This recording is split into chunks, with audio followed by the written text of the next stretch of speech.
नाज़रीन अस्सलाम वालेकुम। यूं तो टॉपिक हमारे 3 हैं, लेकिन बलूचिस्तान से आगाज करते हैं, जहां गुज़िश्ता 1 बरस में हम मुसलसल सुन रहे थे कि हालात में बतदरीज बेहतरी आ रही थी। बहुत से मिलिटेंट्स ने सरेंडर किया, नेगोशिएशंस की बातें हो रही थी, लेकिन एक बार फिर हम देख रहे हैं कि बलूचिस्तान में तशद्दुद और दहशतगर्दी के वाक़यात में इजाफा हो रहा है। एक नई लहर है। गुज़िश्ता दिन जो दहशतगर्दी का हमला हुआ, जिसकी जिम्मेदारी तहरीक तालिबान पाकिस्तान के मोहम्मद खुरासानी ने ली, उसमें FC के नौजवानों समेत 11 लोग जो हैं वो शहीद हुए हैं, 35 से ज़्यादा लोग जो हैं वो जख्मी हैं। इसी माहौल के अंदर पाकिस्तान तहरीक इंसाफ के चेयरमैन जनाब इमरान खान साहब डेरा मुराद जमाली में पहुंचे, जहां उन्होंने अपना 5 नुकाती एजेंडा और डिमांड जो हैं हुकूमत के सामने रखे।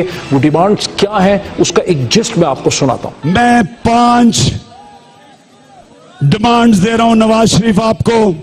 अगर आप ये डिमांड्स नहीं मानेंगे, आप हमें मजबूर करेंगे सड़कों पे आके पुरअमन एहतजाज करने का। कम से कम 5 रुपए लीटर पेट्रोल और केरोसिन ऑयल की कीमत कम करें और 20 रुपए लीटर डीजल की कीमत कम करें। मियां साहब, आपने 3 नए टैक्स बिजली के ऊपर लगाए हैं, ये टैक्स को वापस लें। फौरी तौर पे मैनेजमेंट ठीक करें, स्टील मिल की, PI की और गवर्नमेंट के इदारों को, इनको ठीक करें। और 5वीं डिमांड कि बेचारे जो मजदूर स्टील मिल में और बाकी जगह जिनको तनख्वाहें नहीं मिली, गरीब लोग हैं, बच्चे पालने हैं, बच्चे भूखे हैं, इनको तनख्वाहें पूरी दें। अब नाज़रीन, सवाल यह है कि इमरान खान साहब बलूचिस्तान ही क्यों पहुंचे, इसकी अहमियत क्या है और बलूचिस्तान की इस वक्त मौजूदा सूरत हाल क्या है। डॉक्टर अब्दुल मालिक के बदलने के बाद अब जबकि वहां पे सनाउल्लाह ज़हरी साहब चीफ मिनिस्टर हैं, इन तमाम चीज़ों पे बात करने के लिए मुझे ज्वाइन कर रहे हैं जनाब हबीब अकरम साहब। पाकिस्तान के प्रोमिनेंट सहाफ़ी हैं, दुनिया टेलीविजन के एंकर पर्सन हैं और अभी चंद दिन कोयटा में एक कॉन्फ्रेंस अटेंड करके बलूचिस्तान से वापस आए हैं। हबीब अकरम साहब, अस्सलाम वालेकुम। वालेकुम अस्सलाम डॉक्टर साहब। हबीब अकरम साहब, इमरान खान साहब अंदरूने सिंध तो नहीं गए, वहां जाके तो उन्होंने इस किस्म का जलसा नहीं किया। बलूचिस्तान में जाके ये जो उन्होंने डिमांड्स मौजूदा सूरत हाल में दी है, इसकी क्या अहमियत है, क्या सिग्निफिकेंस है? देखिए, जहां तक उनकी डिमांड्स का ताल्लुक है तो डिमांड्स की नेचर बलूचिस्तान के हवाले से नहीं है बल्कि सारे मुल्क के हवाले से है। और अगर आपको चंद दिन पहले एक इजलास में, यानी जो उनकी अपनी पार्टी का इजलास था, उसमें यह फैसला किया गया था कि पाकिस्तान तहरीक इंसाफ जो है पूरे मुल्क में एक इन निकात को लेके, महंगाई को, पेट्रोल की कीमतों को और इस तरह की चीजों को लेके जो और आगे बढ़ेगी ताकि लोगों को दोबारा मोटिवेट किया जा सके, दोबारा उन्हें मुतहर्रिक किया जा सके अपने कारकुनों को।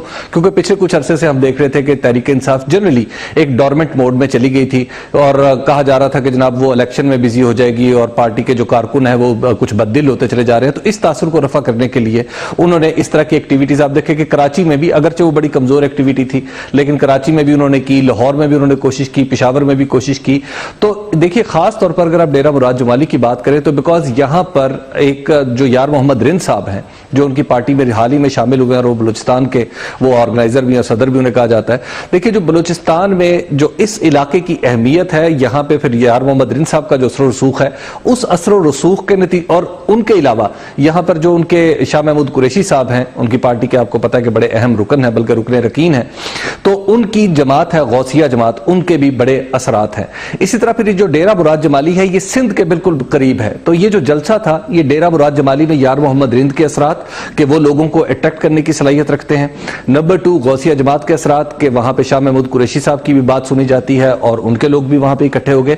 और तीसरी बात यह है कि यहां पर सिंध से जो करीबी इलाके हैं सिंध के, वहां से भी फिर लोगों को खैरपुर से और जो साथ साथ लगने वाले इलाके हैं, वहां से उन्हें लाया गया। उनकी सियासत की क्या वजूहात हो सकती हैं, लेकिन आप चंदन वहां गुजार के भी आए। बलूचिस्तान यूनिवर्सिटी में कॉन्फ्रेंस हुई जिसको आपने और भी मीडिया के लोग जो हैं उसमें पार्टिसिपेट किया, मैं भी इन्वाइटेड था, मैं जा नहीं सका वहां पे आपने क्या देखा, क्या तासुरात आप लेके आए हैं, और ये जो कल का हमला जिसकी तालिबान ने जिम्मेदारी ली है, इसकी क्या वजूहात हमें समझ आती हैं, जो एक नई वेव है दहशतगर्दी की, तशद्दुद की? देखिए, जो सेमिनार था वो तो बलूचिस्तान में आप यूं कहिए कि 2 उसकी सिग्निफिकेंस थी। एक तो ये कि बलूचिस्तान ने 2013 से लेके अब तक जितनी इंप्रूवमेंट की है अमन ओमान की सूरत हाल में, जिस तरह वहां पर रिकंसिलिएशन का प्रोसेस आगे बढ़ा है, जिस तरह सिविल मिलिट्री रिलेशंस में वहां पर तवाजुन नजर आता है, तो आप यूं कहिए कि सेमिनार अब स्टेप फॉरवर्ड था। वहां की जो वजीर आला है, वहां पर वजीर आला नवाब सनाउल्लाह ज़हरी हैं और उसके बाद जो वहां पर कमांडर सदरुल कमान यानी जनरल आमिर रियाज हैं, वो दोनों मेरा ख्याल है कि ये समझना चाह रहे हैं कि अब एक ऐसा मुस्तकबिल का नक्शा बनाया जाए कि जिस पर अमनो अमान तो हासिल कर लिया बड़ी हद तक, मुकम्मल तौर पर ना सही बड़ी हद तक, कि अब हम चूंकि अपनी इस लड़ाई के करीब पहुंचते चले जा रहे हैं, आगे हमें खुशहाली यानी बलूचिस्तान में जो गुर्बत है उसको दूर करने के लिए क्या क्या रास्ते हो सकते हैं और किस किस तरह हम आगे बढ़ सकते हैं, और जो पॉलिटिकल मसाइल इस वक्त दरपेश हैं, जो रह गए हैं, उनको किस तरह हल किया जा सकता है। तो उसमें आप देखें सेमिनार में तो बड़ी पॉजिटिव और मुस्बत बात है कि इस हद तक मतलब एक थिंकिंग है कि अमनो अमा पे हमने बहुत हद तक कंट्रोल कर लिया वायलेंस के ऊपर और हम अब इसकी इकोनॉमिक डेवलपमेंट की तरफ जाएं। लेकिन थोड़ा सा ये हमें समझाएं कि गुज़िश्ता 12 माह में 18 माह में क्या ऐसी चीजें हुई हैं, ये जो नेगोशिएशन हो रही थी, जो सरेंडर हो रहा था, इसकी क्या वजूहात थी, कैसे इस पे काबू पाया गया? देखिए बात यह है कि जब 2013 में जब ये यानी अगरचे ये लड़ाई तो पहले भी किसी न किसी सूरत में जारी थी, लेकिन 2013 के बाद वहां पर बलूचिस्तान में जो तब्दीली आई और उसका क्रेडिट जाता है जनरल नासिर जंजुआ को, जो इस वक्त हमारे जो हैं जनरल नासिर जंजुआ जो पहले सदन कमांड सिक्योरिटी एडवाइजर हैं और इस वक्त नेशनल सिक्योरिटी एडवाइजर हैं हमारे। तो उन्होंने एक रिकंसिलिएटरी जो उन्होंने अपना रिकंसिलिएटरी पोज लिया, उसके नतीजे में उन्होंने तमाम लोगों से अपने ओपन डोर पॉलिसी के तहत तमाम लोगों से मिले और उन्होंने सिर्फ एक मैसेज दिया कि हमारी किसी से कोई लड़ाई नहीं है, हां हम उस उंगली को दबने नहीं देंगे जो ट्रिगर के ऊपर है। तो लिहाजा उनकी ये जो पॉलिसी थी कि अगर आप हम पे फायर करेंगे तो आप हमसे किसी नरमी की तवक्को ना रखें, और अगर आप कुछ नहीं कर रहे तो फिर हम आपको छेड़ेंगे नहीं, और हम आपकी हर लिहाज से मदद करने की कोशिश करेंगे। तो ये जो पॉलिसी थी उसके नतीजे में बहुत सारे ज्यादा मिलिटेंट्स ने सरेंडर किया, जिसकी डिटेल्स हम अखबारात में देखते रहे हैं, 700 से ज्यादा जो लोगों ने सरेंडर किया, ये किस तरह हुआ? देखिए जो मिलिट्री का जो मिलिटेंट्स हैं जिन्होंने सरेंडर किया, उसके पीछे बुनियादी रीजन ये थी कि जो हमारी वहां पे मिलिट्री स्टैब्लिशमेंट है, एफसी है और हमारे जो सिविल इदारे हैं, इन लोगों ने निहायत कामयाबी से उनके जो फंडिंग थी वो रोक दी थी। मिसाल के तौर पे वहां पर चमलांग की कानों से जो पैसा आता था वो कुछ लोग लेके जाते थे। इसी तरह वहां पे कुछ जो बागात थे, ये कुछ ऐसे और आमदनी के जरिए थे। कुछ गैस की रॉयल्टी का हिस्सा भी था जो किसी न किसी तरीके से पहुंच जाता था, कुछ अगवा बराए तावान था। तो इस तरह की जितनी, और बाहर से आने वाला भी ऑब्वियसली पैसा था। जब ये सारी फंडिंग रोक दी गई तो उसके नतीजे में जो ये वहां पर 6 तंजीमें काम कर रही हैं, उनके लिए अपने कारकुनों को इंटैक्ट रखना और उन्हें असला कौन सी हैं? देखिए उसमें अगर तो आप डॉक्टर साहब जो बलूचिस्तान में अगर 6 तंजीमें हैं, यूबीए भी है, बीएलएफ भी है, बीएलए भी है, बीआरए भी है, लश्कर बलूचिस्तान भी है, आप इन सारी तंजीमों को देखें तो इसमें जो बुनियादी तंजीम है वो एक है, वो है बीएलएफ जो है डॉक्टर अल्लाह नजर की। डॉक्टर अल्लाह नजर मारे जा चुके हैं और उनके नंबर 2 डॉक्टर मन्नान, बल्कि नंबर 2 नहीं कहना चाहिए कि इस तंजीम के मारे जा चुके हैं, ये कंफर्म्ड है। देखिए मेरी मालूमात के मुताबिक ये कंफर्म्ड है। अगर ये कंफर्म ना होता तो अब तक यकीनी तौर पर बीएलएफ वाले कुछ ना कुछ उनकी वीडियोस, अगरचे रिसेंटली उन्होंने एक वीडियो दी है लेकिन वो वीडियो अनडेटेड है और वो वीडियो उस वाक़े से पहले के वाकयात हैं जब उनकी जब उन पे हमला हुआ था उससे पहले के वाकयात को तो अलूड करती है, लेकिन उसके बाद के वाकयात पे वो कोई रोशनी नहीं डालती। तो लिहाजा और ये जो वीडियो है इसके कर रहे हैं कि डॉक्टर अल्लाह नजर के मारे जाने, ये गुम हो जाने के बाद से जो इंसर्जेंसी है वो कमजोर हुई है। देखिए एक तो अल्लाह नजर जो बीएलएफ है, जो बुनियादी तंजीम है, जो आप इसे कह सकते हैं कि बीएलएफ में डॉक्टर अल्लाह नजर और डॉक्टर मन्नान ये दोनों क्लास फेलो भी थे, और डॉक्टर मन्नान बुनियादी तौर पे इस ऑर्गेनाइजेशन का पॉलिटिकल फेस थे और बीएलएफ जो थे इस ऑर्गेनाइजेशन का आप यूं कह लीजिए कि मिलिटेंट फेस थे। ये दोनों मिलकर काम कर रहे थे। तो डॉक्टर अल्लाह नजर भी मारे गए और डॉक्टर मन्नान रिसेंटली मारे गए पिछले हफ्ते में।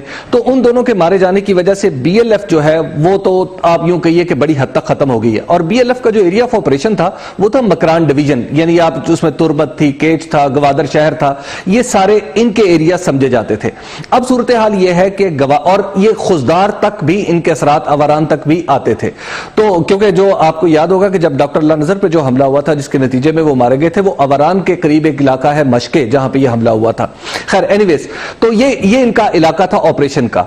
तो यहां पर ऑपरेशन करते हुए जब ये दोनों इनके बड़े लोग मारे गए तो उसके बाद जितना भी पैसों की आमदोरफ्ती, फंडिंग में आपको अर्ज कर चुका कि पहले रुक चुकी थी, और उसके अलावा एफसी ने फिर यहां के लोगों को अपने साथ इन्वॉल्व कर लिया, यहां के लोगों की मदद की। यहां के लोगों का मसला था मेडिकल फैसिलिटीज का, एफसी ने अपने गरीबी दावे में जो कुछ हो सकता था वो अहम नेगोशिएशंस भी हम सुनते रहे हैं कि ब्राहमदाग भुगती जो है वो भी आमादा है नेगोशिएशन पे, हरबे यार मरी लंदन से वो भी हैं, खान अफ कलात जो हैं साहब का, उनके साथ भी नेगोशिएशन हो रही है। वो क्या प्रोसेस है?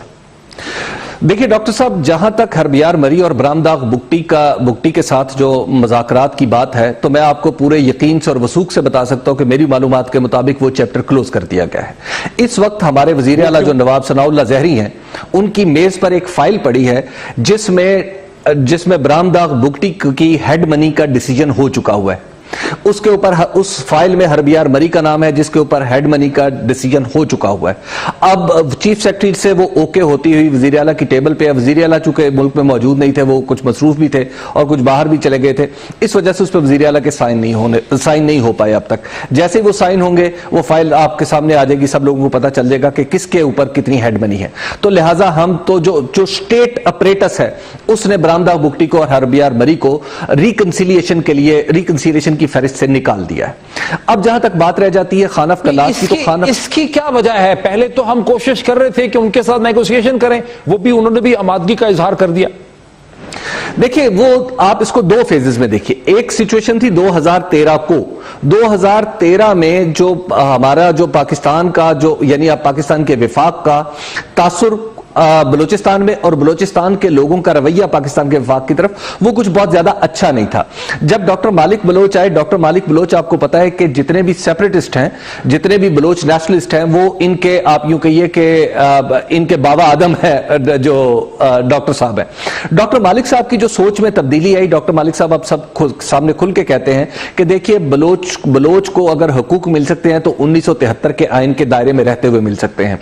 जब डॉक्टर साहब की राय बदली तो एक जो बड़े पॉलिटिकल आप ये एक्टिविस्ट थे या जो पॉलिटिकल लोग थे, वो डॉक्टर साहब की तरफ देखने लगे और फिर डॉक्टर साहब ने ना सिर्फ इलेक्शन लड़ा, बल्कि इलेक्शन के बाद फिर वो वजीर आला भी बन गए। तो उसके नतीजे में बहुत सारे लोग जो थे, वो उन तंजीमों के साथ जो हमदर्दी रखते थे, वो टूट के डॉक्टर साहब की तरफ आ गए। ये तो है इसकी पॉलिटिकल साइड। अब दूसरी है, डॉक्टर साहब जो है वो अब सनाउल्लाह ज़हरी साहब चीफ मिनिस्टर बन गए हैं, एक ट्रांजिशन हो गई है, जिसपे बहुत से लोगों को शकूक भी थे कि डॉक्टर मालिक की जिस तरह एक मुदब्बराना शख्सियत थी, वो अब नहीं है। तो कोई फर्क पड़ रहा है? देखिए, मैं जाती तौर पे खुद उन लोगों में शामिल था जिनका यह ख्याल था कि डॉक्टर मालिक साहब को यहां से नहीं हटना चाहिए, और मेरा यह ख्याल था कि नवाब सनाउल्लाह ज़हरी से शायद मामला संभल नहीं पाएंगे। लेकिन देखिए, बहुत सारे जो आप वाकयात, बहुत सारी चीजें आप दलाइल तो तराश लेते हैं वाकयात से पहले, लेकिन वाकयात जब रूनुमा हो जाते हैं तो फिर उनके असरात सामने आते हैं, तो अक्सर औकात वो पहले वाली राय गलत साबित हो जाती है। तो मुझे एतराफ है कि मैं नवाब सनाउल्लाह ज़हरी साहब को उस अंदाज से, मैं इनके जो यानी इनके बारे में एक तासुर था कि चूंकि ये गुस्से के बहुत ज्यादा तेज हैं, चूंकि ये सरदार हैं, इसलिए ये आम बलोच से कनेक्ट नहीं कर पाएंगे। लेकिन जब ये वजीर आला बन गए तो इनका सरदार होना इनके काम आया। एक तो ये कि तमाम जो सरदार हैं उनसे ये बराबरी की सतह पर बात कर सकते हैं। जो डॉक्टर मालिक बलोच साहब इत्तफाक वो बलोचिस्तान के आप माहौल को समझने की कोशिश करें तो उसमें एक आम बलोच, खासतौर पर वो बलोच जो मकरान डिवीजन से ताल्लुक रखता हो, जो तुर्बत से ताल्लुक रखता हो, उसके लिए बहुत मुश्किल है कि वो सरदारों को किसी एक चीज पे कन्विंस कर सके। तो डॉक्टर जो नवाब सनाउल्लाह ज़हरी साहब के पास ये एक एज है कि ये तमाम लोग इनकी बात सुनते भी हैं। फिर ये चीफ ऑफ झालावान है, तो चीफ ऑफ झालावान होने के नाते से ये कई जो इलाके के जो कबाइल है उनके ऊपर असर रसूख रखते हैं, तो लिहाजा इनका एक पॉलिटिकल असर रसूख। और दूसरा यह है कि इन डॉक्टर मालिक साहब ने जो एक जो आप यूं कही के तवाजुन पैदा किया था कि उन्होंने यहां पर फौजी कार्रवाइयों को ओन करना शुरू किया था, उन्होंने एफसी को पूरी सपोर्ट दी थी, तो वो सपोर्ट नवाब सनाउल्लाह ज़हरी की तरफ से भी मुसलसल जारी है। तो लिहाजा अगर हम ये समझे कि डॉक्टर मालिक के जाने से और नवाब सनाउल्लाह ज़हरी के आने से जो अमन व अमान की जो कैफियत है या उसकी जो स्ट्रैटेजी है उसके ऊपर कोई मनफी असर पड़ा, तो मेरा ख्याल है कि ये कहना ठीक नहीं होगा। अगरचे अभी उन्होंने ताज़ा इक़्तिदार संभाला। बहुत शुक्रिया हबीब अकरम साहब, मंजे हुए सहाफ़ी और दुनिया के एंकर, हमें एक्सप्लेन कर रहे थे, अभी वापस आए हैं बलोचिस्तान से, कि कैसे हालात अभी बतदरीज बेहतरी की तरफ हैं, बावजूद ये जो नई वेव ऑफ वायलेंस और टेरर हम देखते हैं। यहां पे ब्रेक लेंगे और ब्रेक के बाद हम देखते हैं कि पाकिस्तान इंटरनेशनल एयरलाइंस PIA की जो हड़ताल अभी तक जारी है, वहां मामला कहां तक पहुंचे। After the break.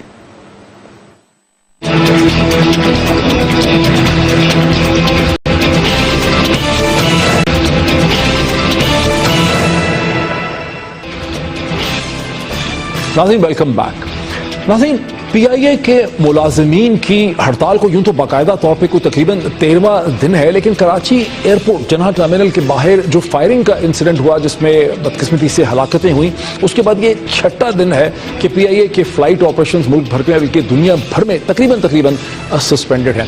मगर इसके बावजूद हुकूमत कोई सीरियस कंस्ट्रक्टिव मीनिंगफुल तौर पर डायलॉग करने की कोशिश नहीं कर रही है। इसकी क्या मुमकिन वजूहात हैं, इस पर मैं कॉमेंट ऑफर करूंगा, लेकिन पहले मैं आपको एक मुख्तसर डिस्कशन सुना दूं जो कि जॉइंट एक्शन कमेटी पीआईए के जो हेड हैं जनाब कैप्टन सुहेल बलोच साहब, जिससे पहले पेल्पा के प्रेसिडेंट भी रह चुके हैं, उनसे हमने की, लेकिन सैटेलाइट लिंक टूट जाने की वजह से बात मुकम्मल नहीं हो सकी। लेकिन जो हुई है वो टुकड़ा मैं आपको सुनाता हूं, उसके बाद मैं अपना कॉमेंट भी ऑफर करता हूं।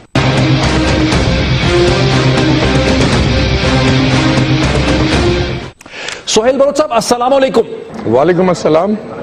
सुहेल बलोच साहब, इस वक्त आपकी बुनियादी डिमांड्स क्या हैं? हमने आपकी प्रेस कॉन्फ्रेंस भी देखी है, डिमांड्स मुनासिब भी लग रही हैं, लेकिन आप बता भी दीजिए क्या है और उस पर बातचीत क्यों नहीं हो पा रही? देखिए, कुछ हमारी डिमांड्स थी। दिस इज लाइक कोई 10 दिन 15 दिन पहले एक प्रेस कॉन्फ्रेंस हमने की थी, लेकिन डाउन द लाइन अब थोड़ी सी एक दो चीजें इसमें चेंज हुई हैं। सो आई विल, आप इजाजत दें तो मैं डिमांड रिपीट कर दूं। जी जी जी, सबसे पहली डिमांड तो ये है कि जी हमारे जो मिसिंग पर्सन्स हैं वो हमें वापस चाहिए, उनको वापस आना चाहिए। ये कोई ऐसी दौर नहीं है कि जिसमें घरों से लोगों को उठाया, गायब कर दिया, उसके बाद वो पता ही नहीं लग रहा गए किधर हैं। तो दिस इज द रिक्वायरमेंट कि उनको वापस होना चाहिए। एक जुडिशियल कमीशन की हमारी रिक्वायरमेंट है जो कि फेडरल गवर्नमेंट अनाउंस करे। ये जो आपके मिसिंग पर्सन्स हैं, ये एसेंशियल सर्विसेज एक्ट के तहत कहीं गिरफ्तार तो नहीं है, डिटेन तो नहीं? नहीं जी, ये 2 और 3 तारीख की रात को उठाए गए थे अपने घरों से, और हमने पुलिस में, हमने रेंजर्स में, जो डीजी रेंजर साहब ने कैटेगोरिकली हमें कहा है कि अगर होते तो हम आपको जरूर बताते, और व्हाई नॉट, वो जरूर बताएंगे अगर होते तो। पुलिस ने यही कहा है कि जी हमारे पास नहीं है। हमने कुछ और एजेंसीज में 1-2 जगह चेक किया, उन्होंने कहा हमारे पास नहीं है। और कुछ हमारे मिनिस्टर्स ने अनाउंस किया था कि जी हमने उनको तफ्तीश के लिए उठवाया है, ये हमने टीवी के प्रोग्राम्स में सुना है। सो अब आई डोंट नो वो कौन सी एजेंसी के पास है, बट हमारी दरखास्त यही है कि उनको वापस आना चाहिए। अच्छा, ये तो प्रिंसिपल आपकी डिमांड हो गई कि 4, सॉरी, ये तो आपकी डिमांड हो गई प्रिंसिपल, इसके अलावा आपकी क्या डिमांड्स हैं?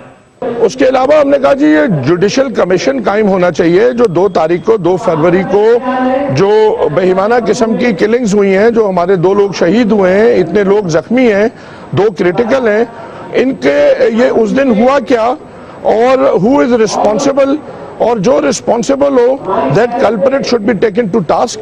हमारी रिक्वेस्ट है कि ऑनरेबल सुप्रीम कोर्ट और हाई कोर्ट का एक जज इसमें अपॉइंट होने चाहिए और उनकी सरबराही में कमीशन कायम किया जाना चाहिए। Thirdly, it is the Essential Services Maintenance Act जो पीआईए पे इम्पोज किया गया है, पीआईए के एम्प्लॉइज पे इम्पोज किया गया है। हम कह रहे हैं कि काइंडली इसको विड्रॉ करें। उसकी वजह यह है कि एक तरफ आप कहते हैं हम इसको प्राइवेटाइज करेंगे कि ये ऐसी एंटिटी है जो प्राइवेट होनी चाहिए, और दूसरी तरफ इसी एंटिटी को आप कह रहे हैं कि हम इस पे एसेंशियल सर्विसेज लगाएंगे।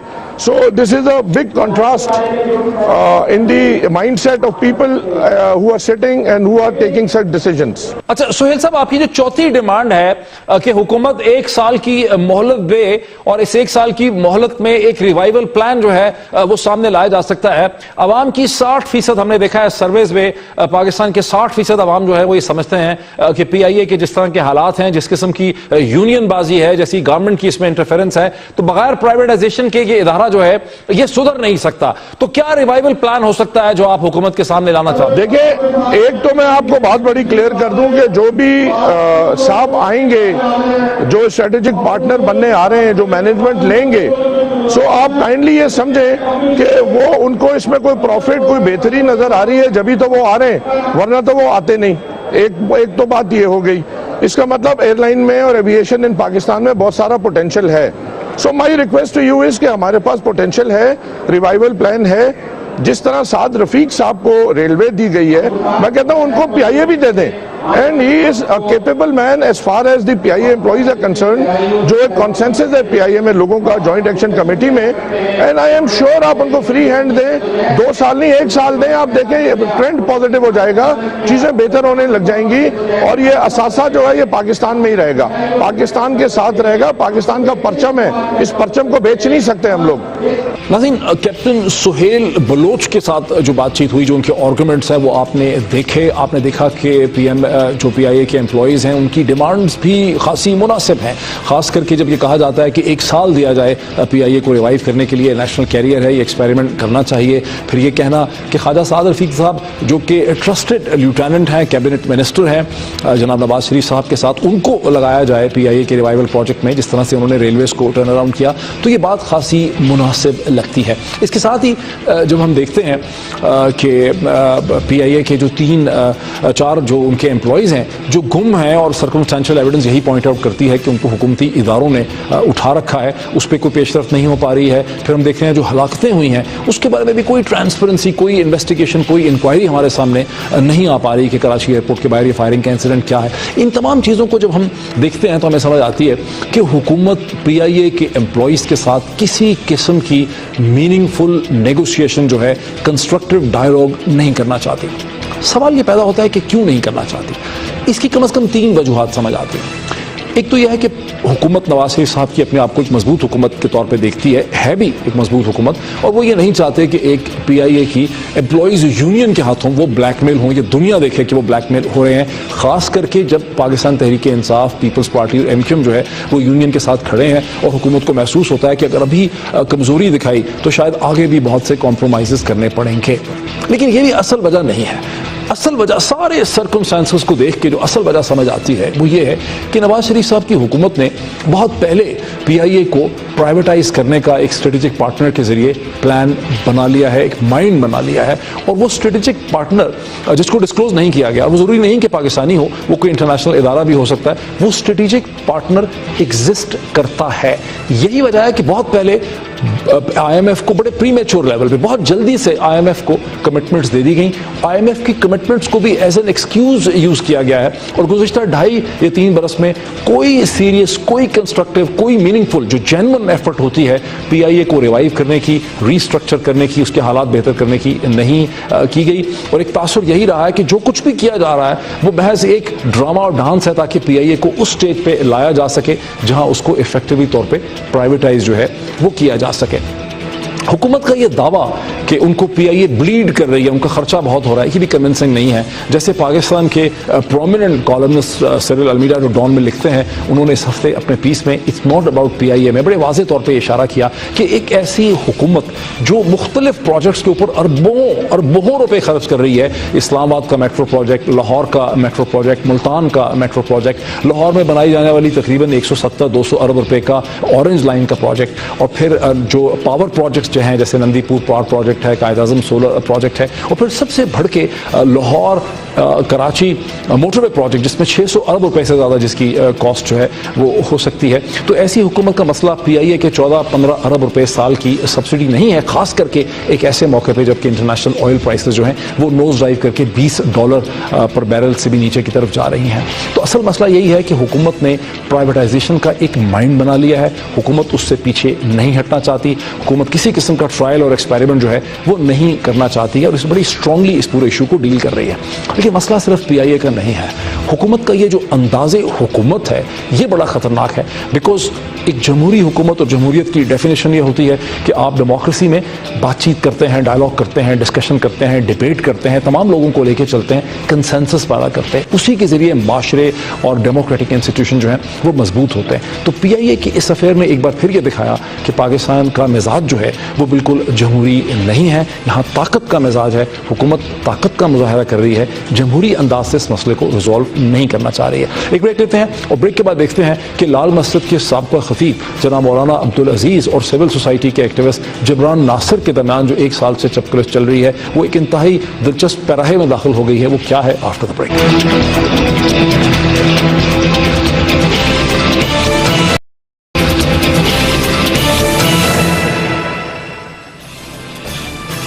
नाज़रीन, वेलकम बैक।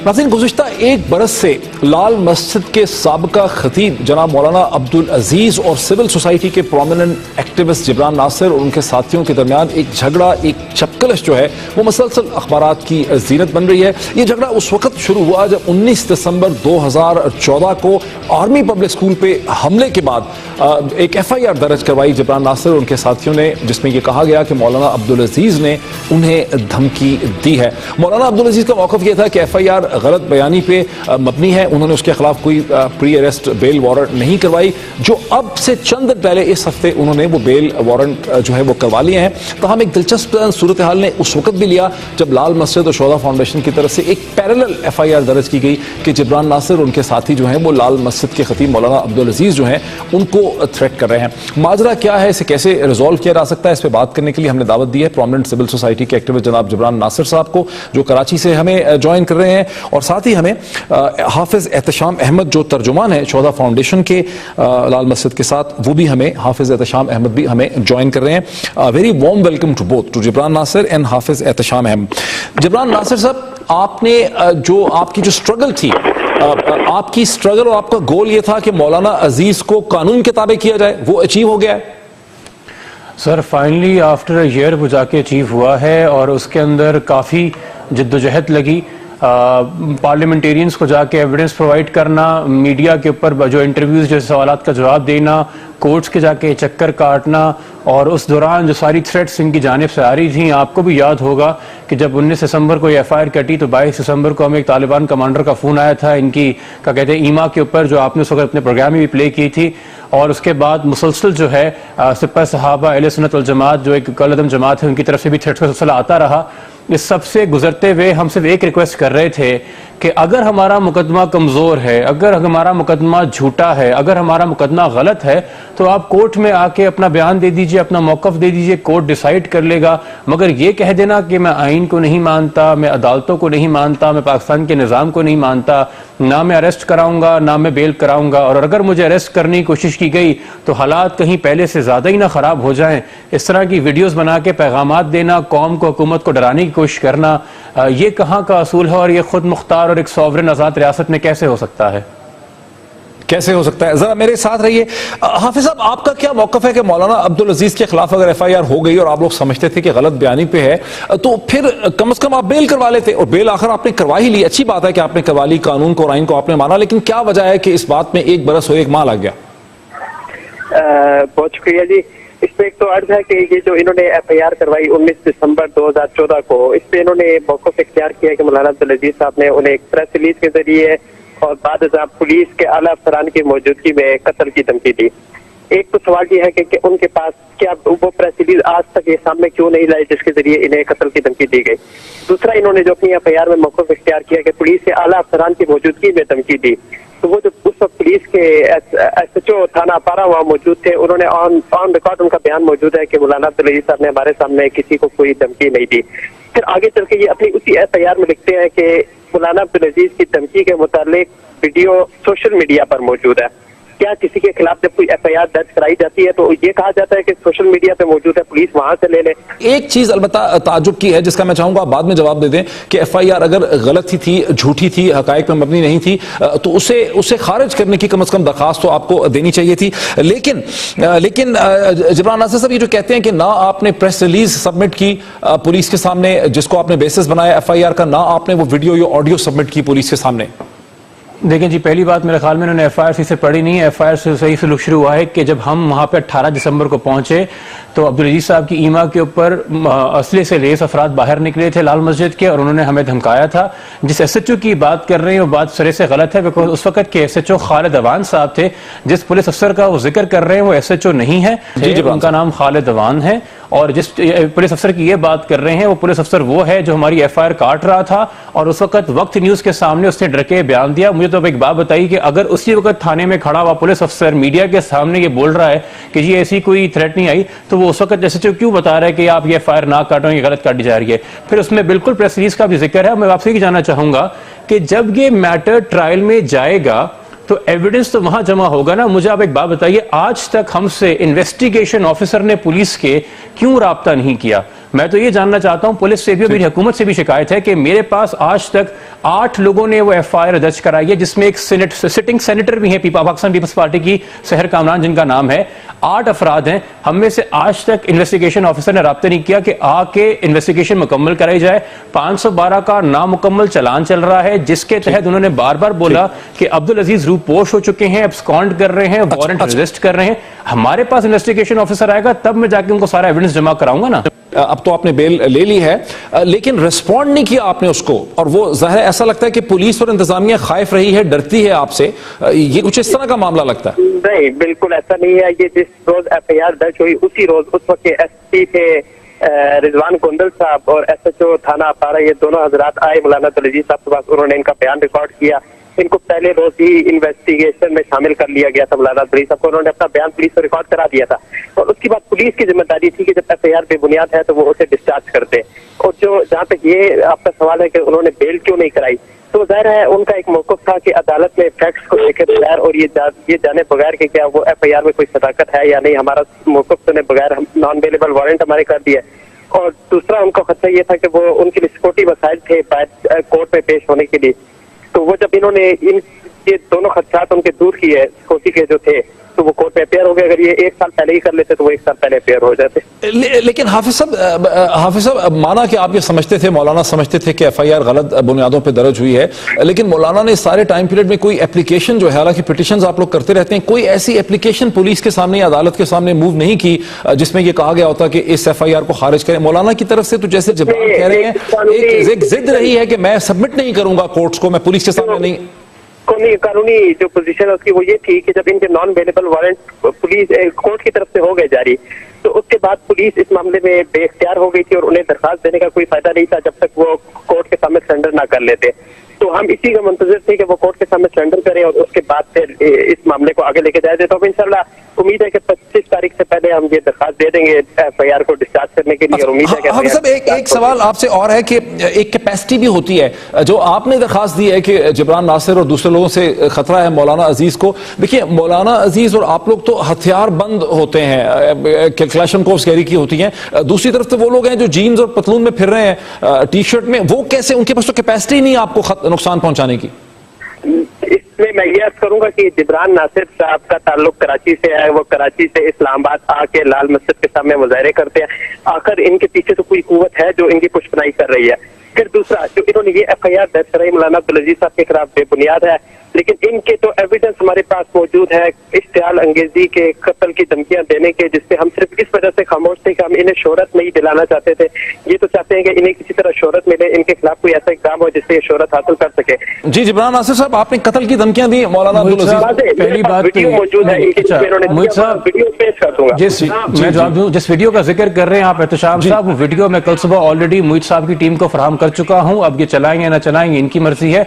उसके साथ साथ मुझे कहना कि कहते हैं कि जी मुझे शोहरत नहीं देना चाहते, मेरे ऊपर तिलक लगवा के मुझे हिंदू लॉबी का कहलवाना, मुझे अहमदी लॉबी का कहना, मुझे शिया लॉबी का कहना, मुझे बाहर का एजेंट कहना, मुझे ईरानी एजेंट कहना, मेरे ऊपर 15 फरवरी 2015 को, मेरी बात पूरी होने दें, मेरी बात पूरी होने दें, मैं बात आपकी आराम से सुनता हूँ, मेरी बात पूरी होने दें, मैं आपको लेता हूँ, मेरी बात पूरी होने दें, पूरी बात होने दें, हाफिज साहब सर पूरी बात होने दें, पूरी बात होने दें। जी 15 सर, इन सब बातों का जिनका मैं जिक्र कर रहा हूँ ना, आपको वीडियो एविडेंस मौलाना के अपने बयान, मेरे ख्याल में पहले मैं एक बात वाज़ेह कर दूं, रिसेंटली मौलाना साहब का बयान आया है कि उनका शोधा फाउंडेशन से कोई ताल्लुक नहीं है, आतिशाम साहब उनको रिप्रेजेंट नहीं करते, उनके रिप्रेजेंटेटिव मुफ्ती तहसीन साहब हैं। तो मुझे तो पहली बात पता नहीं कि मैं इनसे बात क्यों कर रहा हूं। दूसरी बात, ये सारे वीडियो कलमात अब्दुल अजीज साहब के, अब्दुल अजीज साहब के ये कलमात खुद हैं। मुझे बात मुकम्मल करने दीजिए, मुझे बात मुकम्मल करने दीजिए। मैं एक सेकंड जी, जिब्रान आपका मौक़िफ़ आया जी। देखें, ये मौलाना तहसीन की तो हाफिज साहब ये चीजें अखबारों में छपी हैं, अंग्रेजी के मुस्तनद अखबारों में ये चीजें छप चुकी हैं कि वो रिपोर्टर कितने मुस्तनद है इसको रिपोर्ट करने वाले, वो मैं भी जानता हूं। सर मैं इस पे एक बात रिपीट करना चाहूंगा, अपना एक बात रिपीट करना चाहूंगा। जी, जी। 15 फरवरी 2015 को सिपाही साहबा के औरंगजेब फारूकी ने मुझ पे कायदाबाद थाने में कत्ल का झूठा मुकदमा कत्ल करने की कोशिश का दर्ज करवाया था, जो पुलिस ने बाद में खुद दरियाफ्त किया कि उसने अपने ऊपर खत कराया था और उस दरखास्त से लिखा था कि मैं कलअदम जमात सिपाही मोहम्मद का मेंबर हूं, जो कि सरासर झूठ था।